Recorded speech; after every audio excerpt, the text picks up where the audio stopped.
It's the Locked On Podcast Network, your team every day. When you think of NBA duos, you might think of Kawhi and PG or LeBron and AD, but the Locked On Podcast Network has Hollinger and ND. It's the Hollinger and Duncan NBA show. Follow now on Apple Podcasts, Google Podcasts, Spotify, or your preferred podcast provider.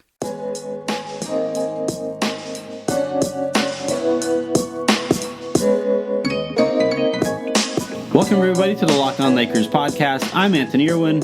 I am joined in-house. He's wearing his stupid-ass fedora in my house by Harrison Fagan. And we have Pete Zayas of The Athletic and of Spectrum and of Laker Film Room. And have you picked up a job between the last time I talked to you and now? I have not. I got one more kind of in discussions right now, but I'm going to, do this till it kills me. So it's going to. It's going to. So like 3 months then. We'll have had a good run. No, again, congratulations on this as well. I can't wait to see your NBA coverage as well. If you want to hand me over the I think it's a new, you guys are sending out a new promo code, right? We are. The URL at the end of it was creeping me out. It says, it's like, you're 40% off The Athletic and whatnot, which is true, and you should sign up. But the end of the URL is Welcome Zayas. And that just really weirds me out because I don't really go by Pete Zayas, right? Everyone knows me at this point. It definitely, I don't want to criticize The Athletic, but I'm saying, they could have consulted with me and I would have told them it's definitely Welcome Coach Pete. No, the promo code should have been "What's Up, Laker fans." That's what it, or "What's Up, fans," or something like that. Yeah. But today's show is not going to be all about that. We actually have one question that I definitely wanted to start on, and I've had this note in my office for about as long as I've had this office. And this is saying something because Anthony never takes notes or prepares or I never does anything. Keep anything. No, yeah. Why would I work hard? So we are going to start with a fun question. We have to talk about the Lakers' last game to their loss against the Toronto Raptors. Just a couple notes on that. I want to talk about Kyle Kuzma, and then we'll see where else this all takes us. But as you guys knew, heading into a Lakers podcast, Pete, you are an older brother. Mm-hmm. Harrison, you are an older brother. Of 3, yeah. I am myself an older brother. And a listener way back in the day asked about, the older brother relationships that you see and on the teams and stuff like that. And I told Pete, damn, next time I get you, me, and Harrison together, we need to talk about our older brother stories because we all have them. So I'm kind of thrusting this upon you guys. So I'll start. I was playing ping pong with my the middle brother, Andrew, and he's 6 years younger than me. And we were playing ping pong, and I gave him, in a game to 15, I gave him a 12-point lead to start. And he quickly got 2 straight points. So I was down game point to 0 immediately. I was finally able to fight my way back, and we were playing in my folks' garage at the time. And they had a lawn chair sitting there next to us because, they didn't have garage-specific chairs or furniture. And so I wind up beating him 16-14, and he throws his paddle. And to this day, I have no idea how this happened. He throws his paddle, and it bounces up off of the chair, rotates back up at him, catches him square between the eyes right here. And I'm telling you, I died. I thought you were going to say it hit you and then he died. No, no, we have cases of like that too. But so he throws his paddle and it hits him, catches him square right between the eyes. And he starts crying his eyes out. And we're all older brothers. So if younger brother starts crying, we're in trouble, even if we didn't do anything. Yep. Oh, man. Yes. And so I'm like, well, shit. It's hilarious. I'm probably going to be grounded for this, but it was funny as hell. So I walk inside, Andrew runs inside. Out comes Mom. Fred, what did you do? And I was like, I swear to God, Mom, he threw this paddle, it hit this chair, and it bounced up and it hit him in the face. And my mom's like, oh, come on. Yeah. Okay, sure, Fred. Did he bail you out? So he comes. So my mom pulls Andrew back out, and she says, "Andrew, Fred says that you threw this paddle and it hit the chair and it hit you right back in the face. I don't believe him. What happened?" And he was like crying. He's like bawling. I think his nose was bleeding. So this is the perfect time for me to jump in. I have a nose bleeding story.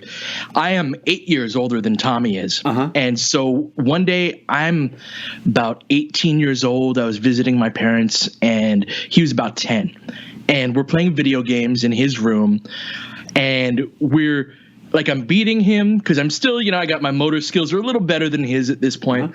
And I'm beating him and he's getting upset. And he hits me in the shoulder or something like that. And I kind of like just nudge him a little bit. I swear to God, it was not like violent or anything. Well, he hit the back of his head on the wall. And like, it wasn't hard. It was just like he made contact with the wall, and for some reason that would like trigger nosebleeds. This one was profuse. It looked like somebody had been murdered. And exactly what you said about like having to explain, like, you're not going to believe the real version of what happened.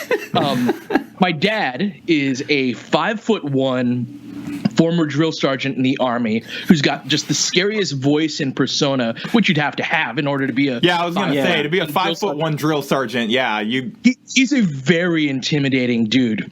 And he comes in just like, he'd left us alone for like 2 hours. We hadn't seen him. Of course, he walks in as Tommy's gushing blood. There's blood on the walls, on the bed. It looks like a scene from Dexter. I get like 2 seconds into my what happened was, and I think the statute of limitations have run out on him since then, but he threw my ass up against the wall. The fuck did you do to my ass? I don't know. Can we cuss on this? Of course. Yeah, what the fuck did you do? And I'm like 18. I'm a grown man, quote unquote. At this point, I'm like, didn't feel like one. I swear to God, it wasn't me. And this motherfucker Tommy doesn't stand up for me at all because he's pissed that I'm beating at the game, so he doesn't tell what actually happened. Fortunately, Andrew did. Andrew helped me out. Andrew came back and was like, again, nose bleeding and everything, tears like gushing from his eyes, and Mom asks what happened, and he tells her exactly what happened, and Mom still didn't believe him. He's like, Andrew, did Fred threaten you into telling me this story? I was going to say, like, did you stand behind her doing the throat slashing gesture? Like if you thought the ping pong paddle was bad. I could never do as much damage as he figured out a way to do to himself. So like he was nothing I could say to scare him. But yeah, he wound up giving himself up, and it also helped that we had a witness there. My best man at my wedding was in the room when that happened, and so like I would have lucked out with that respect. But yeah, what's your story here? As I think most people that listen to the show probably think that I'm like a pretty calm person, like pretty like like I had a temper when I was younger and like when I was still growing up, and I think I was around 16 at this time, and one of my brothers I honestly don't even remember what he did, but I was very upset with him, chasing him through the house. I think he was just being annoying, and I was chasing him through the house, and he threw when your younger brothers are running away from you, they sometimes try to close the door on you as they're running. So he threw the door behind him. I literally ran straight through it. I did not stop to open it because I couldn't stop in time. Just went straight. Kool-Aid Man? Not like the Kool-Aid Man. Like the door went flying off the hinges. And like I ran straight through it. The door handle somehow hit me in the balls as I was going through. So I get up to like chase after him, and I made it about 3 steps before the pain kicked in, and then I just hit the ground. You always have like 5 seconds or so. Yeah, so then I was really mad, but I couldn't chase him at that point. And then I get a call from my friend that his mom's outside to pick me up. Like I was going over to his house that day. Yeah. So I go out there, I leave with them. My dad comes home like probably 20 minutes later. I get a call from him just screaming at me for breaking a door and then leaving the house. He drove like 30 minutes from our house to Santa Ana to pick me up immediately, like right as I was basically pulling up to my friend's house, like pulls me into the car and just drove me home and screamed at me the whole way. And so that's probably like that's my older brother story. So I guess the lesson of this was that like LeBron is probably bullying AD on some level. Yeah, AD probably hurt his shoulder by throwing a ping pong paddle at himself.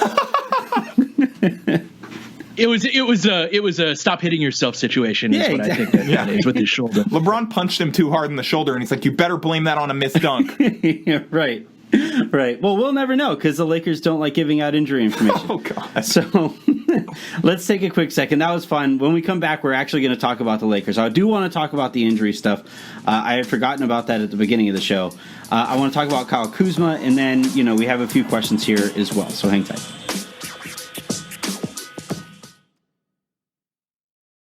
Your team What's up, everybody? Welcome into Locked On Warriors. You are Locked On Bucks. Locked On Raptors. Locked On Nuggets podcast. every day. On Monday. It's Taco Tuesday! On this Wednesday. Thursday looks great. Starting this Friday. When it comes to the biggest stories, The leading storyline to watch for. A couple things from the preseason have kind of piqued my interest even more in terms of how good this team can be. Draymond spoke with the media after the game, and I thought he had the right outlook when it comes to this. Yeah, that, means precisely nothing in the grand scheme of winning a championship, I guess, but you need to be locked on. That is LOCKEDON. Wherever you get your podcasts. In the Apple Podcast app. Google Podcasts. Spotify. It's all coming up on today's edition of Locked On Jazz. Ow! Locked On Podcast Network, your team every day.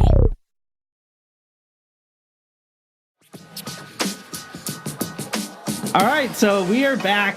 I am rubbing my hands. I'm all kinds of excited because I get to criticize the Lakers. Yeah, again. the Lakers finally lost, so Anthony is like, my brand is alive. We are good. I can finally yell at this team for doing something stupid again. We're back, baby. That's not actually how it is. It kind of is, but it isn't. I want to start with this whole process the Lakers are going about relaying injury information to fans and the way that they're handling Anthony Davis specifically. He gave that quote that was incredibly ominous. Ominous? Ominous. Ominous. Yeah, ominous. Gave this really dark quote that basically painted it as if he's feeling pain every single play, right? He says there isn't a play that goes by that I don't feel a twinge in my shoulder. And to which every reasonable Laker fan's response was, what the actual hell are you doing on a basketball court right now? He said that. And so, there aren't a lot of nights where I'm able to get into good enough position for Davis's scrum where, I can actually hear him while he's talking. I usually have to get it off my recorder later. Right. But, I was close enough for that one, and I heard him say it, and I think my eyes went, I just literally, eyes, I went full, eyes wide. I was like, wait, what? It hurts when? Every play? Right. Yeah. So, Pete, talk me off the ledge here. I'm saying he should sit for the next, month or so.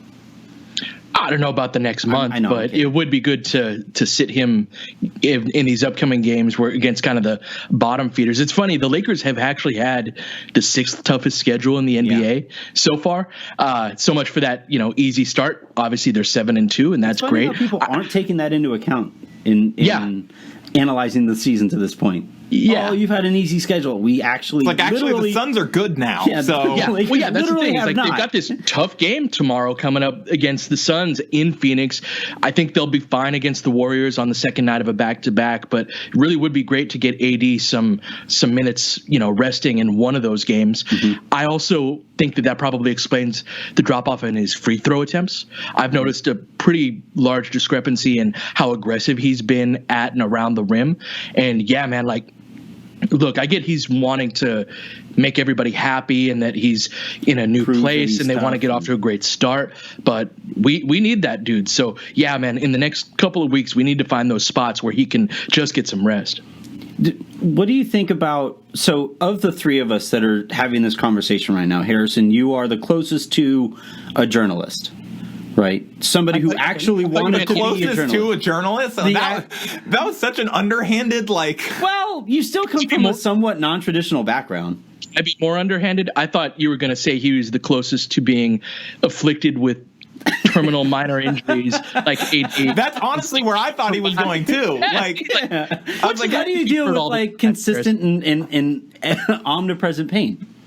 That's not my actual question. No, so I was actually I'm not going to say who asked me, but in the locker room last night, I was actually asked by a fellow reporter, like, they're like, you have long arms. like when you shoot versus when you go up like this, like with the shoulder injury, which one hurts more? And I was breaking down as if I am Anthony Davis and have his proportions. I need to know who asked that question. I need to know. We'll get that off camera or off the record. But the question I was going to ask, though, is with your journalistic background, the way that injury information is being relayed to the public, in my opinion, seems incredibly flawed. Like this idea that Rajon Rondo has been day-to-day for a month. Right, Mo Wagner was day-to-day for his entire stint as a Laker. Lonzo Ball was considered day-to-day despite having a grade 3 ankle sprain, which usually requires surgery. LeBron James at one point last year had to clear the air and say that he was going to actually miss another week or two, not be considered day-to-day. And so, like, my question is, with you, the way that you handle this information in writing about it and covering this team, like this feels pretty out of the ordinary. Yeah, it's this interesting thing because you don't want to speculate on it. You don't want to be like, oh, well, they're lying. But they welcome the speculation. You know what I mean? Well, but what I'm saying is, like, as a journalist and as someone who is like trying to traffic in just what we know, like, I don't want to go too far down the path of like, okay, could it be this? Could it be X, Y, or Z? What's really wrong? Are they lying to us? Are they misleading us? Is this true? Like, but the thing to me that is like, you can go at this with facts, and this is the way that I approached it when I was writing about Rondo this morning for Silver Screen and Roll, a Lakers website that you can visit. I occasionally make appearances at as well. And that Pete left with no regard for any of the life that's still there. We'll get into that later. How I approached it was like, I went back and I looked at, how were they first talking about Rondo? Rondo was a game time decision for the season opener against the Clippers. Yeah. They are 9 games into the season now, and he is still being listed as like day-to-day could go. Now he's questionable. They were like, hey, he's now questionable. What? Yeah, he got upgraded from doubtful to questionable, which is like I get that this stuff is complicated, and Frank Vogel talked about it last night too. Like with soft tissue injuries, you just don't know. Like you really have to keep seeing how they respond to it. But I also I kind of understand where the frustration comes from you as someone who has to write about this and and analyze it and wants to know, from fans who want to know if I'm paying to go to a game or I'm scheduling to watch a game, who is going to be available? Like they want to understand that. People who are gambling on the game, people who are setting gambling lines, there are a lot TV of people. Partners. Yeah, there are a lot of people who it benefits to have a more straightforward timeline on this stuff. And I just think that it's hard not to think that they couldn't have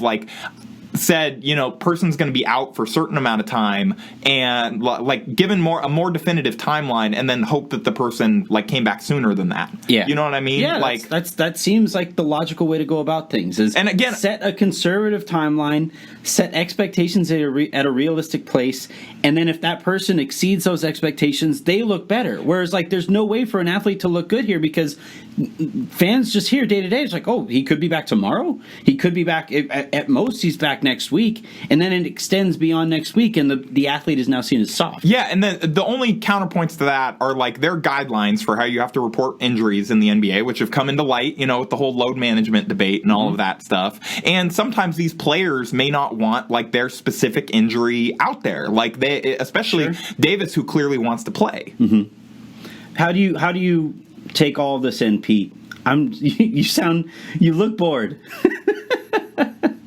I am tired, and I am and this is, bro, we've gone over this. We've talked about this. This is not going to change about the Lakers. Maybe I care less because it's Rondo, and I'm not when is he going to be back? No, sure, yeah, and that that's well, but it's Davis too. They're saying shoulder soreness when he's saying that he's hurt on every play. Sure, that's probably accurate, but one would hope now with its third straight medical staff that at some point somebody would step in here and say, you know what, guys, this is not the way to handle these things. This is not helping any, because it's one thing if if there's a benefit to be gained by it. And maybe there is. Maybe the Lakers feel like the benefit here is that teams don't know how to scout against them, and maybe that's why they're doing this. But as it stands right now, I can't see a tangible benefit to releasing this information in this way, especially given the narrative that surrounds Anthony Davis. I mean, I think there's some benefit to not being like, wow, Anthony Davis's right shoulder really hurts. It'd be a shame if you ran him into a lot of screens going that way this game, But they do that anyway. Bro, this is annoying. This is annoying. It doesn't really matter, though. Like, to the team, like, do they have to come out every day and be like, Anthony Davis' shoulder still hurts? Like, with Rondo or with guys coming back, I get it a little more. But with those, like, bumps and bruises, like, we all have physical ailments to one degree or another that we just kind of get through. It may bother us for an entire day, but that's just the nature of, like, what is aside from it being annoying, like on a day-to-day type of thing when a guy's playing anyway, I just, like, there's the question is, should he be playing? I mean, I don't know. What is the extent of it? What is the extent of that? It bothers me, right? So that's not for me to answer. That's for their medical staff. But there are 10 dudes on the team right now that got something bothering them physically. Mm-hmm. No, and I get that. It's just the difference here is that those 10 other guys or those 15 other guys that are on the roster, 14, whatever number it actually is, the 14 other guys on the roster haven't said that an injury, a malady, that thing that is currently bothering them bothers them every single play. That's quite the difference there. But nobody's asked them. Like, nobody's asking them. Everybody wants to know about AD's shoulder. Maybe we should ask KCP what's bothering him in games that matter. God, he has no reported injury. You're just like, what hurts? Something has to. He's like, the fans booing me. My feelings. All right. Let's take a quick second here. When we come back, we'll talk. It doesn't look like we're going to have enough time to answer questions, but I do want to talk about Kuzma, and like, he hasn't been good. I don't think that's some groundbreaking analysis on my part, but I want to figure out A, why, B, if there's anything that can be done about it, other than just wait and let him develop some rhythm and stuff again. But we'll get to all of that here in a second.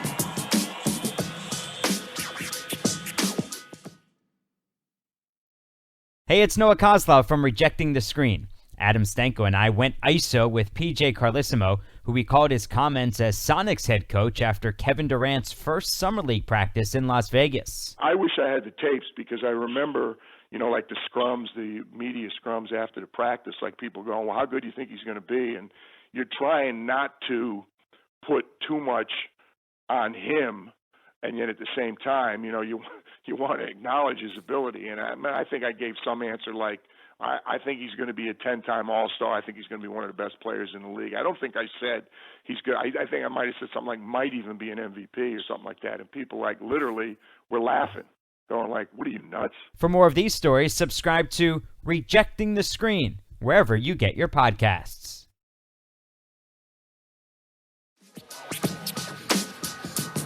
Quick reminder before we get into the Kuzma stuff, I want to let you guys know that this conversation is actually going to extend to a second part in the conversation that I have with Harrison, the episode of the Lake Show that I do over there at Silver Screen and Roll. So you guys are going to want to check that out. Pete gets to talk about himself, which I know he loves to do. Come on, man. All right, let's talk Kuzma. Why? Like, I am apparently staked out on the island of Kuzma haters. So I'll let you guys have this conversation without me interjecting, because I thought the expectations were too high for him coming into this season. He has now fallen beneath any kind of expectations, right? Right now, I think he has a negative 10 net rating on the season and 105 minutes on the court. So I'll start it by asking Pete what's going on, and then Harrison, you guys can have the conversation. So I don't think people want to hear me talk about it. All right, it's coup time. Let's go, Pete. This is part of the process for Kuzma. We've been talking about him starting slow since the offseason. This is what it looks like. It's the difference between being able to do what Brandon Ingram's doing in New Orleans, get your shots up, get your numbers in these games that are low stakes. They don't really matter. You're 2-7 instead of 7-2. This is a really good basketball team that's playing for a title, and every game you're getting everybody else's best shot. And unlike previous seasons, Kuz has to fit in amongst a bunch of veterans. So all the stuff that he's always done just stands out now a lot more than it used to. Like just, kind of being soft around the rim and not contesting shots, letting guys get layups when you should foul them, going up, when you should dunk it, laying it up, getting swatted by Siakam, his inability to stay in front of guys like him. Like, we got a wing defense problem, and Kuz's size is nice, but he's not going to solve that against your Kawhis and your Siakams. They're just too strong for him. So the strength stuff doesn't bother me because that's just kind of who Kuz is. But the playing with force bothers me. I'm going to have a piece out about this on Spectrum tonight.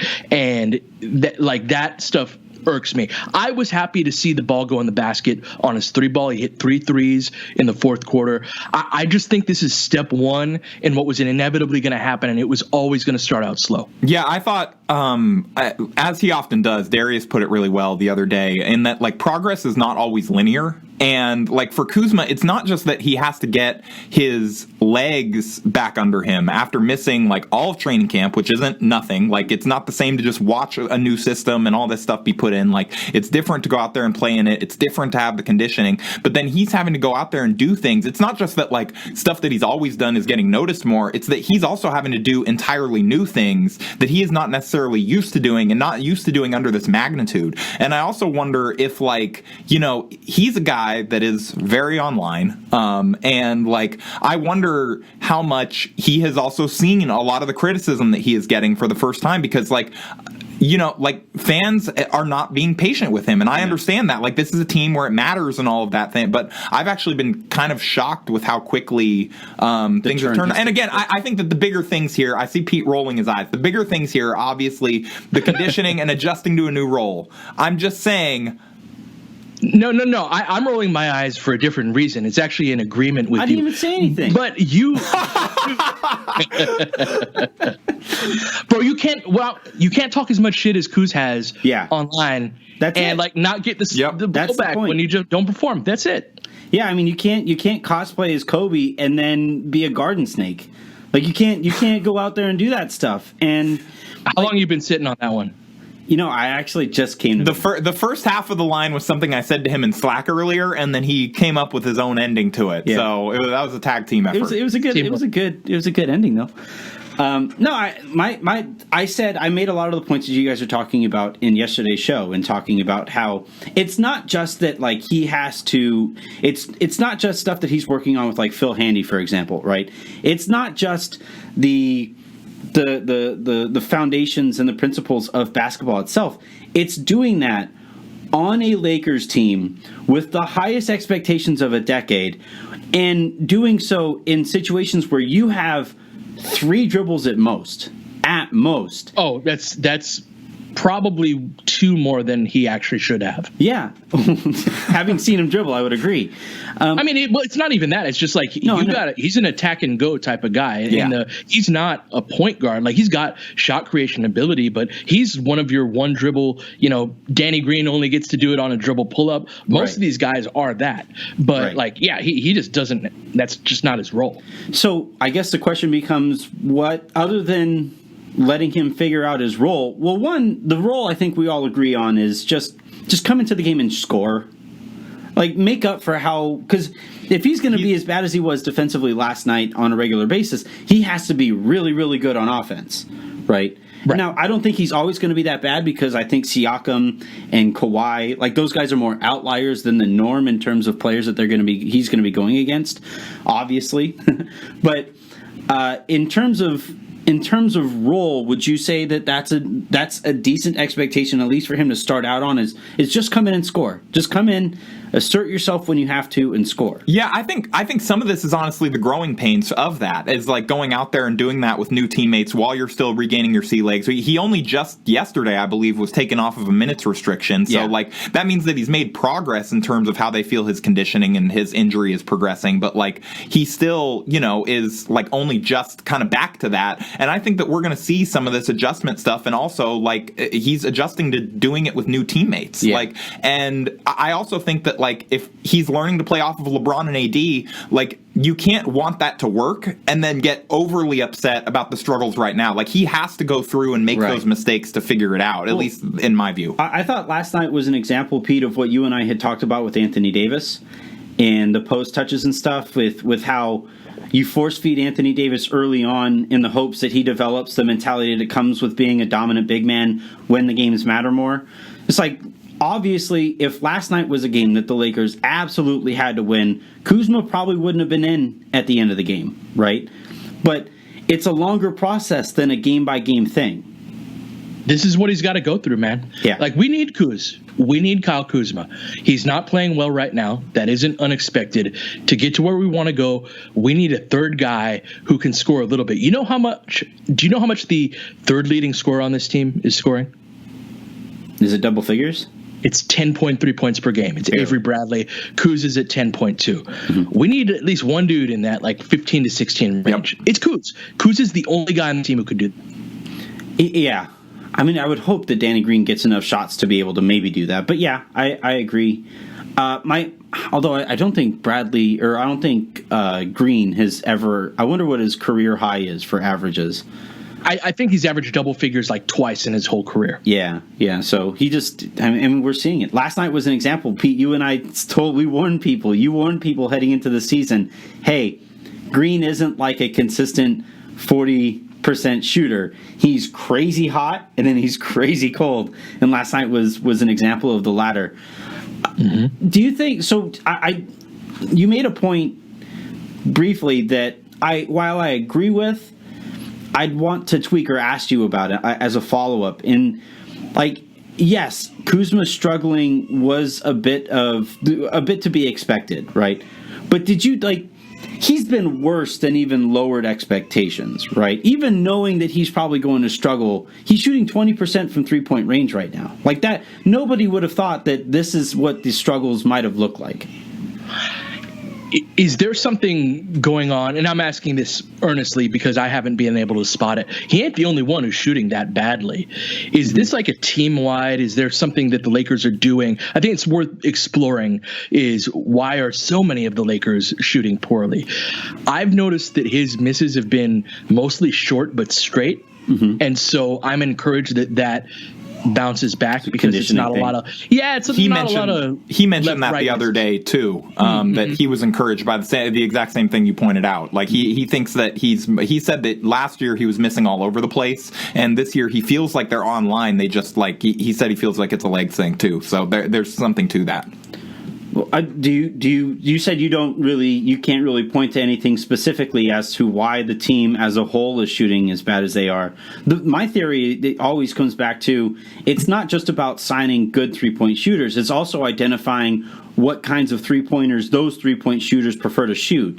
And I don't think the Lakers have done a very good job of identifying those kinds of things. I have a theory that is not backed up by any. I have not dug into this at all. I'm just trying to think about what, like, just since we're doing this as a thought experiment. I wonder, we always talk about there's an adjustment period to playing with LeBron, and I'm sure some of the guys are going through that. Kuz would not be because he did that last year. I'm wondering if there's also, like, AD is not a passer in the way that we think of LeBron, and you have to get used to it because they're getting whipped at you so fast. They're right on the money. Like, AD is not as good of a passer as LeBron, and I wonder if, like, some of the creation that he's being asked to do, it's not necessarily putting guys in, like, it's not giving it exactly where they want the ball, and maybe that's throwing off their rhythm a little bit. Like, again, that's something that we would have to look into. I don't know. It's just an idea.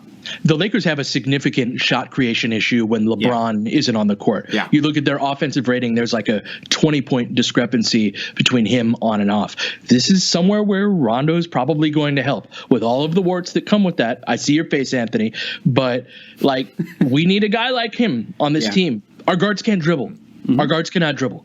And Rondo can. He's a guy that you sag off of, not play up on like you do with every other guard. Yeah, and then that causes different issues, but then that's the kind of thing where the Lakers on a night-to-night basis are going to have to figure out like which holes need to be plugged more. Like that's going to be a rotation and a coaching thing, and on Vogel to make sure that everybody stays bought in amidst that. He's just an option amongst them. It doesn't mean that he should play every night or anything. Yeah, but he's not an the option. guy. He's a tool. Like he's not the toolbox. He's a tool. I do want to clever. I do want to. I didn't mean it in that way, but I guess it did come across. It's from very, you. It comes across that way. It does. It's like very just below the surface, very Freudian. The last thing I would add to the theories that we're throwing out there as well is that Frank Vogel. There was a report a couple weeks ago or last week that the Lakers felt like they weren't able to get all of their offensive principles in place. They didn't have enough time to implement their full system, and while I get it, I think it's obvious that they focused more on defense during that trip and during training camp. Maybe some of those systemic things can lead to better forms of shots because like Danny Green, I still see him like he dribbles exponentially more than I want him dribbling in an NBA game now. Like he just does, and I don't understand what he's doing there. Yeah, Frank actually kind of he didn't reference that report, but it was kind of interesting timing. On Friday, he did say that this is the first time he's ever mentioned them working on offense more than defense. So they have shifted in priorities now that the defense, I think, is outside of their transition issues last night. Does seem to be mostly pretty solid, and they are trying to work on the offense stuff now. I just wonder, they're very real questions about if he's the guy to figure that out. You know what I mean? Yeah.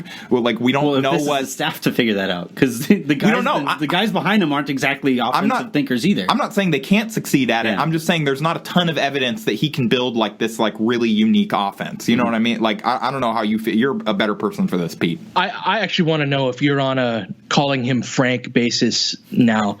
Actually, yes. Yeah. Really? We had a little bit of an exchange during the scrum last night. I think he's kind of. I think he recognizes my face now. Was he the one asking about your shoulder? Was he? No. He was the guy. Yeah, it was Frank. Hey, I just need to know. He's like, we need some advice. He's like, you have long arms. Like, what does this hurt?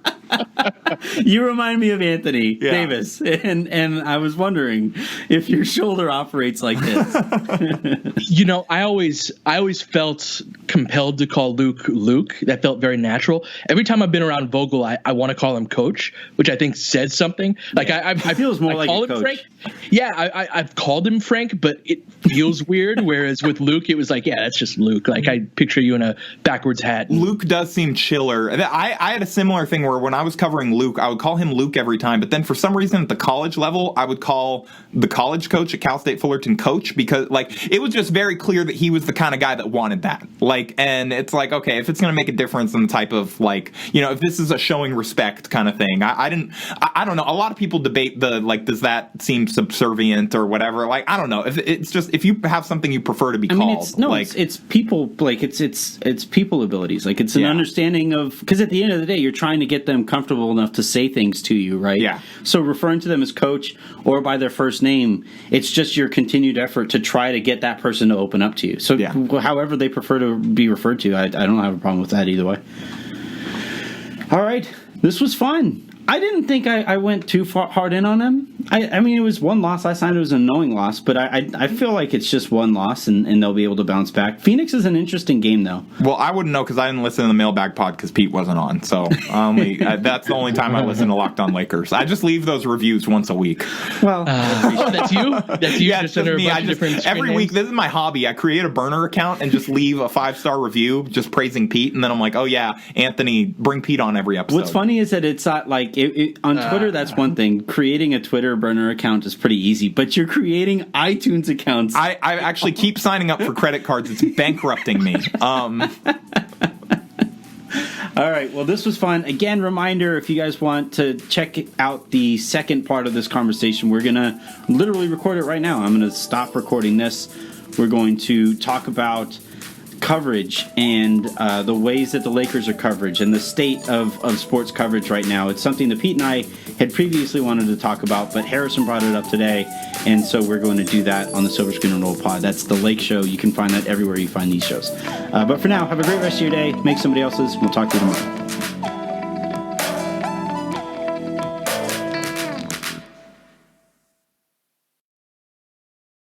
No human wants to feel left out, so I'm sending out an open invitation to check out Locked On Bruins. I'm Brian Fenley, your host. I'm also the co-host of UCLA's Coaches Show, which airs on Learfield IMG College.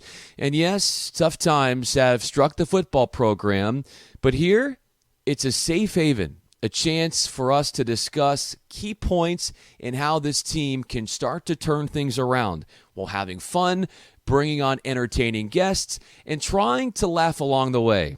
Think of us as this talk therapy session for all Bruin fans to realize, hey, we're all in this together and better times are coming in the future. And no, this is not some hot take operation where we're just throwing out hot takes for attention. We're going to bring up logical viewpoints and make you a more informed Bruin fan. Check it out. Your daily Locked On Bruins podcast. The Locked On Podcast Network has the ultimate NBA podcast starting 5. Starting at podcast number 1 is your favorite team's daily podcast from a local expert. Starting at the podcast number 2 is Locked On NBA, your daily 30-minute look at what happened the night before and what's upcoming. At the number 3 spot is Locked On Fantasy Basketball, the number 1 fantasy basketball show in the land. And the podcast number 4 position is Rejecting the Screen with Noah Kozlov and Adam Stanko. And finally, the big men in the middle, the unequaled Hollinger and Duncan NBA show with former NBA executive and analytics godfather John Hollinger. It's Locked On Podcast Network's NBA Podcast Ultimate Starting 5. Follow all 5 on your favorite podcast provider.